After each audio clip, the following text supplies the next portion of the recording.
Hola, bona tarda. Jo sóc Raquel Pardo i sóc de l'empresa Privacitat, que som consultors en protecció de dades. Intentarem aquesta tarda donar una visió de la protecció de dades a les xarxes socials una mica diferent a la que estem acostumats. Primer com a usuaris a nivell particular i també com a usuaris a nivell empresarial. Intentarem, a veure si la presentació, que l'he perdut. Perdoneu un moment,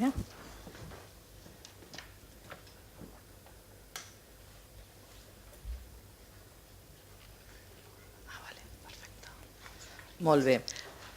El nom que li hem posat és Res és gratis a internet, el tractament de dades a les xarxes socials. Com ja sabeu, hem de recordar que gairebé res és gratis a internet i potser estem abonant els serveis que hem contractat mitjançant les nostres dades. El tractament de dades, la influència futura del seu tractament avui és impredictible demà. Què vol dir? Les dades que avui ens recullen potser no veiem un sentit que faran amb elles avui, però demà no sabem què podem fer amb elles. Direm, què és la privacitat? Què entenem en privacitat? Teniu una idea del que és la privacitat? Podríem resumir que la privacitat és el dret a la protecció de les nostres dades i també el dret a la nostra intimitat. Això és el que coneixem com privacitat. Tots hem sentit alguna vegada dir que quan un producte és aparentment gratuït, en realitat el que estem fent és pagant-ho amb les nostres dades. Ocorre amb les xarxes socials, també ocorre amb les targetes de fidelització dels supermercats o altre tipus de serveis, que a canvi solament de les nostres dades ens donen uns serveis. Diuen que si realment llegim totes les polítiques de privacitat i condicions generals que s'atén en 12 mesos, necessitaríem una setmana i mitja per llegir-les totes. Què vol dir això? Que realment vosaltres llegiu les polítiques de privacitat quan feu servir una aplicació o entreu? Veritat que no? O quan envieu un formulari, diu, he leído y acepto el aviso legal. Li diu, he leído y acepto, però ni he leído y lo único que hago es aceptarlo. Què vol dir això? Que realment no som conscients del que posen aquestes polítiques de privadesa ni som conscients realment de què faran amb les nostres dades després. Tenen preu les nostres dades personals? Creieu que algú pagaria per les dades nostres? No som famosos ni som gent... Sí? Sou conscients que tenen un preu? Sou afortunats, perquè molta gent no és conscient que les dades personals tenen un preu. I aquest preu es pot identificar. De fet, una empresa japonesa de seguretat ha fet un estudi a internet intentant esbrinar aquestes xifres i el resultat és sorprenent. Es diu que per un password, una contrasenya nostra, es paga al mercat negre uns $75. Això per un password normal. Per saber si som home o dona, 3 eurillos. I el nostre nom podria costar uns 3 euros també. Què vol dir? Que tota la informació que estem introduint a internet té un preu. I si sumem tot això, és un preu bastant alt. Diuen que les dades són el petróleo d'aquest segle i no s'equivoquen. Ara entrarem una mica a aprofunditzar amb la xarxa social Facebook perquè és la xarxa social més utilitzada. Més de 1.000 milions de persones la fan servir cada mes i tots interactuem molt, tant a nivell particular com a nivell empresarial. Tot m'agrada el registre que fem a través de Facebook genera una informació que és analitzada i classificada per algoritmes. Què vol dir? Que només Facebook l'omplim amb les dades que nosaltres mateixos introduïm, sinó que quan interactuem amb aquesta xarxa social, quan fem un me gusta a un amic, o quan un amic ens fa un me gusta a nosaltres, o donem me gusta a una pàgina de vins, tot això es queda recopilat i Facebook va elaborant uns perfils que després farà servir per coses diverses. No fa gaire, una de les coses que va fer Facebook de dudosa ètica va ser, no sé si l'heu escoltat, és una anècdota, un senyor que tenia una malaltia terminal devia buscar a Google i devia interactuar amb internet buscant informació sobre la seva malaltia. quina sorpresa es va portar l'home quan va entrar a la xarxa social amb el seu perfil i va veure que Facebook li recomanava funeràries. Vull dir, quin malfario, no? Vull dir, aquest senyor havia buscat informació a Google o altres buscadors sobre la seva malaltia i Facebook li recomanava el nom de diverses funeràries. Evidentment, va denunciar Facebook perquè èticament i moralment queda molt lleig. És molt important saber que el registre de Facebook no només acaba quan sortim de la pàgina. Tenim el costum tots de deixar Facebook obert tant al mòbil com a l'ordinador perquè és una cosa que anem consultant com qui consulta el correu electrònic, a veure què ha passat, encara que siguin uns segons. Mentre tinguem Facebook connectat, Facebook va recopilant totes les interaccions que fem amb internet i això és el que li fa tenir un perfil tan concret de la nostra persona com a usuari i de les persones que ens envolten. Ojo amb això, perquè no només són les nostres dades. Facebook sap quins són els nostres amics, a quins restaurants anem a dinar o a sopar, potser a quines escoles portem els nostres fills, vull dir, hi ha moltíssima informació. I això ells ho fan i elaboren perfils socials destinats a agències de publicitat que paguen aquests diners que hem dit abans, que valen les nostres dades personals. No sé si coneixeu un cas d'un noi rus que va fer un estudi, es va dedicar a fotografiar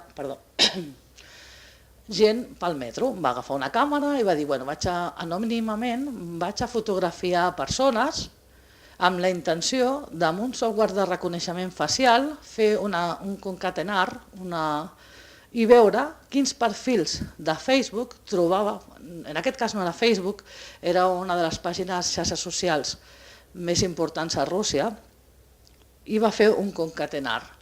Va veure d'aquestes fotografies que havia fet si podia trobar el perfil a aquesta xarxa social. El sorprenent és que no només va trobar el perfil, sinó va conèixer moltíssima informació d'aquelles persones, fins al punt que l'estudi li va posar la teva cara, és el Big Data, és a dir, la teva cara només ja diu tota la informació necessària. Si imaginem que un software de reconeixement facial pot interactuar amb LinkedIn, amb Facebook i a tot arreu on tinguem una imatge nostra, podem imaginar quanta informació poden recabar, només amb una foto nostra. De fet, aquesta notícia va fer que membres d'un fòrum rus es copiessin la seva tècnica i van decidir, amb un tema molt pervers, creuar fotos d'actrius de cinema per adults amb les de la xarxa social. Què va fer? Van trobar moltíssimes dones, en aquest cas eren dones, que havien sigut actrius de pel·lícules per adults. I no només les van concatenar, sinó que van difondre la informació. Què volia això? Que és molt important, les dades. Una imatge es considera una dada personal. A vegades no li donem el sentit, ens han fet una foto, no passa res. Hem de tenir cuidado també això.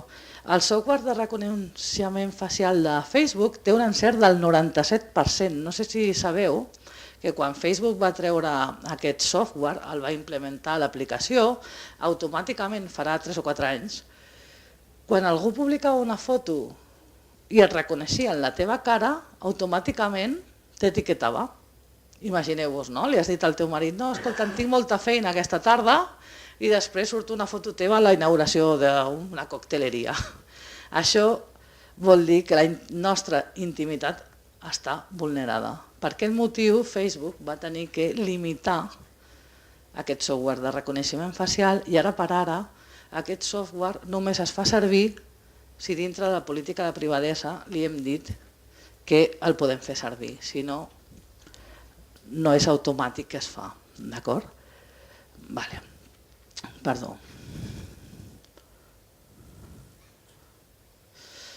Molt bé. Per tal de valorar la privacitat en l'àmbit empresarial és imprescindible valorar el tractament de dades en l'àmbit particular. Per això hem fet una mica d'introducció amb el tema de Facebook a nivell personal més que a nivell empresarial, perquè només quan tenim cura i donem valor a les nostres dades personals, les pròpies, a nivell particular, som capaços de donar el valor adequat i realitzar el tractament de dades dels nostres clients, usuaris o proveïdors i treballadors adequadament. En funció de la capacitat que tinguem per donar-li importància al tractament de les nostres dades, tindrem la capacitat de donar-li importància en el tractament de dades dels nostres clients.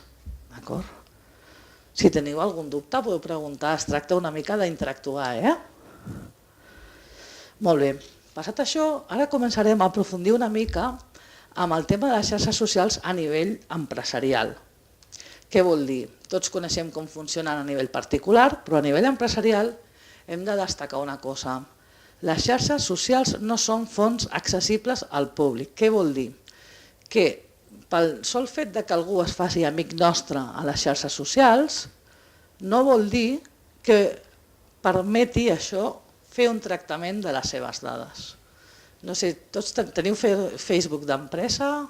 Alguns? Com el feu servir? Quan algú dona un me gusta, li envieu algun email de publicitat? Què feu? Com interactueu? En els molts casos s'entén, o la gent entén, que quan algú es fa amic teu o dona me gusta a la teva pàgina, automàticament t'està autoritzant per fer el tractament de les seves dades. I això no és així.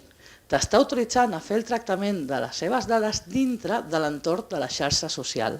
Però tu a aquella persona no li pots enviar després un correu electrònic oferint un servei o oferint una comunicació comercial. Per fer això es tindria que articular de la següent manera. Una vegada que algú em dona me gusta a la meva pàgina web empresarial, a la meva pàgina de Facebook empresarial, dic Facebook, com dic Twitter, com dic qualsevol de les xarxes socials, tindrien que enviar-li un correu electrònic on diguéssim que les seves dades formaran part dels nostres fitxers i que les farem servir en tot cas per enviar-li comunicacions comercials. I li donarem l'opció que marca la llei, la LOPD 15/99, que és la llei de protecció de dades, perquè pugui denegar aquesta utilització de les seves dades. Aquest és el principi fonamental. Les xarxes socials no són fonts accessibles al públic. No podem fer servir les dades que ja surten, ni les persones que es fan amics nostres, ni dels amics dels nostres amics. Sí. Sí. No, tu no li pots enviar un e-mail, però molta gent, per exemple, fa concursos, jo m'he trobat amb clients que fa concursos i surt el nom. Tu no pots accedir directament, però tu li pots enviar un correu, tu li pots enviar... Exacte. Tu no li pots enviar publicitat, ni dintre ni fora de Facebook. Tu pots penjar-ho a la teva pàgina empresarial, en el muro, per dir-ho d'alguna manera, però no podries personalitzar aquesta informació comercial a aquella persona, perquè aquella persona t'ha donat autorització per fer el tractament dintre de la xarxa social, però no t'ha donat autorització per enviar-li comunicacions comercials, que no vol dir que no es pugui fer, però s'ha d'articular el que diu la llei de protecció de dades, que és demanar el consentiment i informar. Informar que les seves dades no només les tractaràs a Facebook, sinó també les tractaràs, les posaràs en el teu arxiu o la teva base de dades que després et permetrà... Després parlarem una mica dels concursos. Ara parlarem dels concursos, que ja veureu que també té les seves peculiaritats. Evidentment, com tothom sap que no es pot fer el tractament de dades i qui no ho sap ho intueix, per això es creen els concursos. Aquests concursos realment es creen per poder fer un tractament de dades i poder fer servir aquestes dades amb l'objectiu comercial d'oferir els nostres serveis. Però hem de tenir en compte que aquests concursos també han de tenir unes condicions que han d'acceptar. I en aquestes condicions és on estem dient per què tractaran les seves dades, amb quina finalitat, etc. Continuem amb el tema de la LOPD a les xarxes socials, de la protecció de dades. Hem de dir que una de les obligacions que marca la llei és el deure d'informació, com hem dit abans. Per poder donar resposta a aquest deure d'informació dintre de la xarxa social es pot fer d'aquesta manera. Bé, ubicar una informació breu en un espai del compte que faciliti la xarxa social amb la informació bàsica sobre qui sóc jo, per què recullo les dades, amb quina finalitat i les formes d'exercir els drets ARCO, que són els drets d'acceso, rectificació, cancel·lació i oposició. Si no donem aquesta clàusula a les persones que enviem informació a través de la xarxa social, no podríem fer aquest tractament de dades. Què solem fer nosaltres com a consultors? Recomanem als nostres clients que articulin un procediment de benvinguda a nous amics amb un missatge de correu electrònic que inclogui aquesta informació. Quan algú em dona me gusta, li diem encantat que vostè em doni me gusta, encantat que sigui amic de la meva pàgina i li dic que les seves dades formen part dels nostres fitxers, titularitat de la meva empresa, etc. O bé fem un hiperenllaç a les nostres polítiques de privacitat corporatives que tinguem a la nostra pàgina web. Si a part d'interactuar amb Facebook tenim pàgina web, adreçaríem a aquests usuaris a que miressin les polítiques de privadesa de la web. Molt bé.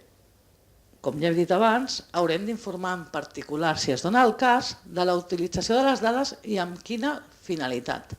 Si la finalitat és enviar-li comunicacions comercials, li tindrem que dir clarament. Si a més d'això cedirem les seves dades, imaginem que formem part d'una agrupació de comerciants i la pàgina de Facebook és d'aquella agrupació i després li passa la informació als associats. En aquest cas tindríem també que informar l'usuari que aquestes dades seran cedides a tercers i a quins tercers seran cedides.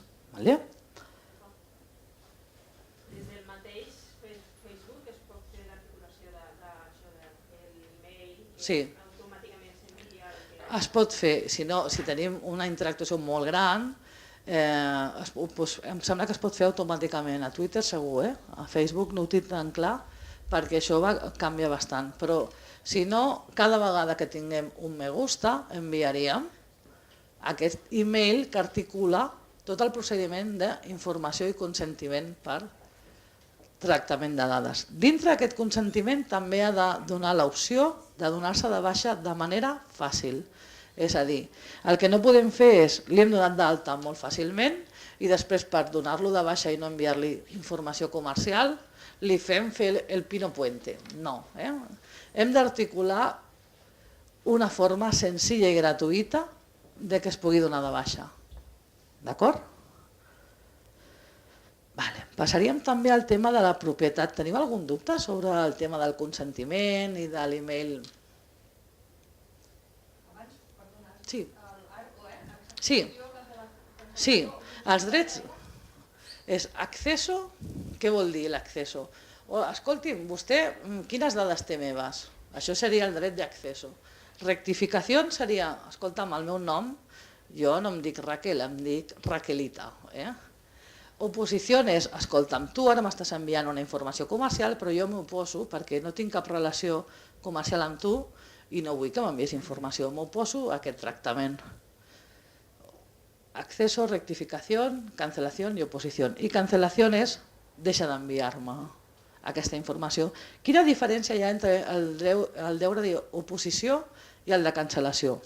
Evidentment, imaginem que nosaltres tenim un client, ara ja fora de xarxes socials, imaginem que tenim un client que ens ha comprat fa uns anys o uns mesos i nosaltres li enviem una comunicació comercial periòdica.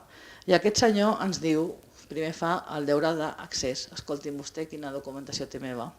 Nosaltres li diem, tenim un contracte que vostè va signar fa un any, tenim les factures que vam emetre i aquest senyor diu, vull que cancel·lin les meves dades. No les podrem cancel·lar perquè hi ha una llei de rango superior que ens diu que les factures les hem de guardar 5 anys.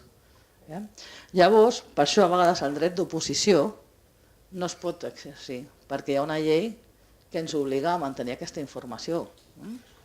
Per això hi ha aquesta diferència, oposició i cancel·lació. No sé si ha quedat clar, sí? De fet, parlant de la propietat industrial intel·lectual de les xarxes socials, tothom creu que tot el que està penjat a les xarxes socials no té dueño, es pot agafar, es pot interactuar, i això no és així. La propietat industrial i intel·lectual de tot el que es publica i es comparteix generalment té un autor i s'ha de respectar. Hem de ser conscients que tot contingut té un autor i un possible titular dels drets de llicència i d'ús. Nosaltres tenim molt sovint quan fem l'auditoria tècnica dels clients, ens donem compte moltes vegades que per fer publicitat, per exemple, han agafat un logotip d'Adidas o d'alguna marca que ells venen i la posen a Facebook o a Twitter amb tota la bona intenció de dir, escolta'm, que jo soc proveïdor d'aquestes grans marques, però la realitat és que podem tenir problemes. No seria el primer cas que s'ha rebut un burofax de la marca o dels advocats que representen la marca dient que s'està fent servir aquesta marca sense autorització. I no és tan inverosímil. Hem tingut clients molt petits que han rebut burofax de Madrid i d'altres de cases i despatxos d'advocats molt grans dient, escolti'm, vostè com a mínim ja em pagarà 800 euros per estar utilitzant la meva marca sense consentiment.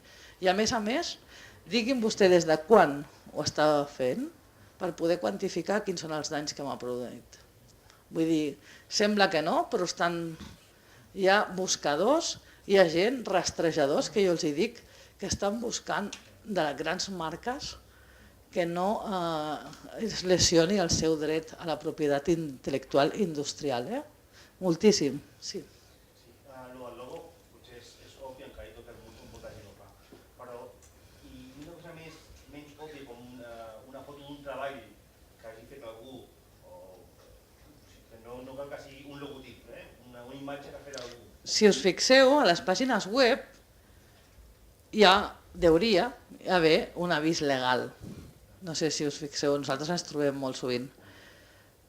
En aquest avís legal ja regula que tota la informació que hi ha en aquella pàgina web és titularitat de la persona que té la web. Què vol dir? Que ja queda regulat que l'ús, sigui d'una foto d'una feina acabada o sigui d'altres coses, ha d'estar autoritzada pel responsable. Si no està autoritzada, podríem tenir un problema. Posarem un exemple que vam tenir nosaltres, de fins i tot a vegades la gent que no compleix amb la LOPD o en aquell moment no pot complir, agafa, còpia i pega els avisos legals. Ens hem trobat alguna vegada que ens ha trucat un client i ens diu, escolta'm, hi ha un client que m'està reclamant una factura, que m'està reclamant i jo no el tinc a la llista. No tinc a la llista, jo no he fet aquesta comanda, jo no he fet res. I resulta que és que aquella persona havia copiat l'avís legal del nostre client, l'havia posat a la seva pàgina web, que era competència, venien les mateixes coses, i havia deixat els telèfons. Què passava? Evidentment, imagineu, el nostre client, nosaltres no tenim, no sabem, un lío, fins que ens vam donar compte que havien copiat el mateix avís legal. Llavors, en el cas, per anar una mica ràpid, que el tema de la propietat industrial i intel·lectual és molt important, no només quan la fem servir, sinó que hem de tenir en compte que quan interactuem amb una xarxa social, tot el que pengem, si ens haguéssim llegit la política de privadesa i les condicions generals, veuríem que estem cedint els drets de tot el que pengem a Facebook. Això ho podem veure si ens ho llegim. Llavors hem de tenir en compte, com hem dit, el límit a l'ús de dades, a les condicions d'ús de la xarxa social, la informació disponible i efectivament facilitada en fer-se amics. Segon, la incorporació de dades com l'adreça de correu electrònic que tingui l'usuari no és una causa legítima per enviar-li comunicacions comercials.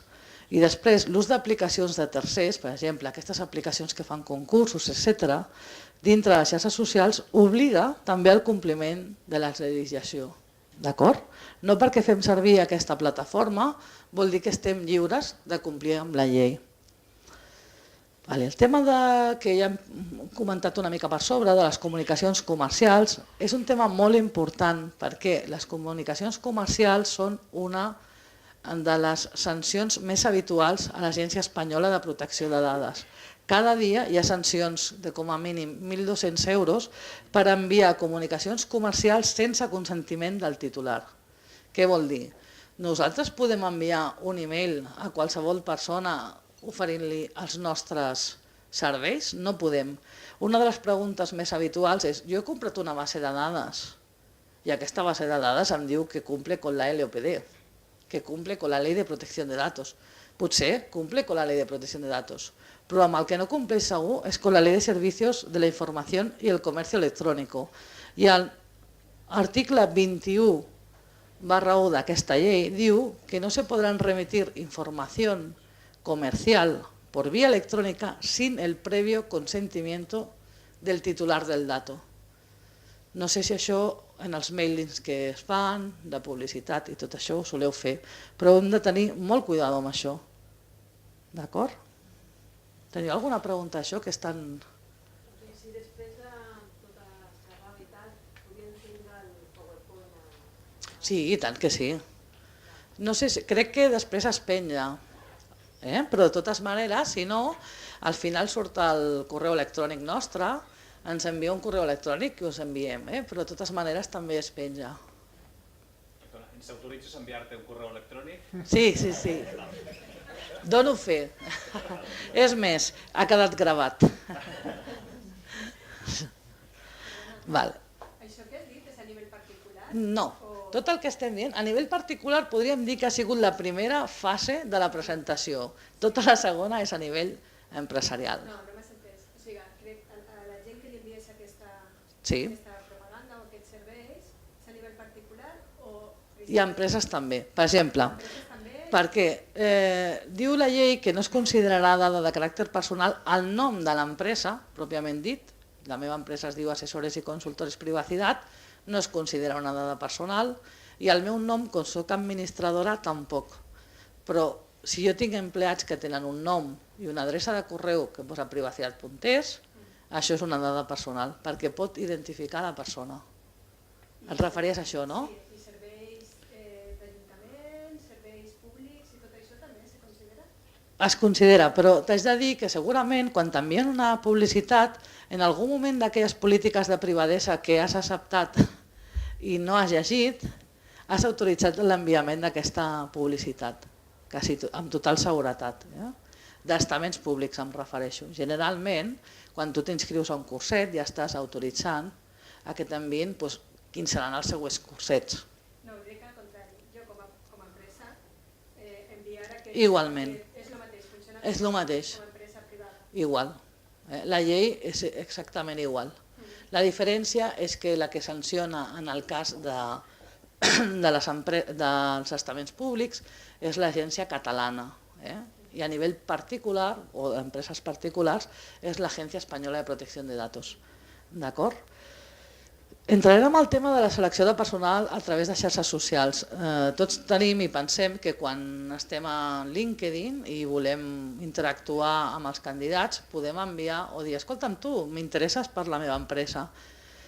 Estar a LinkedIn no significa que la persona que està dintre ens vagi autoritzant per guardar el seu currículum i contactar amb ell per oferir-li un lloc de feina. Evidentment, com està la feina, segurament ens ho agrairà. Però el que diu la llei és que encara que estem a LinkedIn i podem veure els perfils, això no ens habilita per ficar aquests noms en una base de dades de treballadors futurs. D'acord? I després el tema important de les aplicacions a xarxes socials. Com vosaltres bé heu dit, hi ha moltes aplicacions que ens permeten fer concursos a les xarxes socials, interactuar d'aquesta manera. Hem de tenir en compte uns aspectes importants. Primer, que els servidors d'aquestes aplicacions puguin oferir els nivells de garantia i seguretat equiparables als de la Unió Europea. Sabeu que fa poc hi ha hagut una sentència que va deixar de considerar als Estats Units com a puerto seguro. Dos, que el tractament d'informació als usuaris sigui adequat, pertinent i no excessiu. És a dir, si nosaltres fem servir una aplicació per a un concurs i ens estan demanant què cobra l'usuari de Facebook, la informació no és adequada ni pertinent. És massa informació per l'objectiu que és només dir si és guanyador o no d'aquest concurs. Després, que les polítiques de privacitat compleixen amb la LOPD i la LSSI. I que fer servir aquestes aplicacions ens permeti fer un tractament posterior de les dades dels participants. Moltes vegades fem servir aquestes aplicacions, introduïm les dades i no les tornem a veure. d'acord? I en principi farem per sobre el tema de campanyes promocionals. Si teniu qualsevol dubte ens podeu escriure i contestarem perquè ja m'he passat de temps. D'acord? Doncs moltes gràcies per la vostra atenció.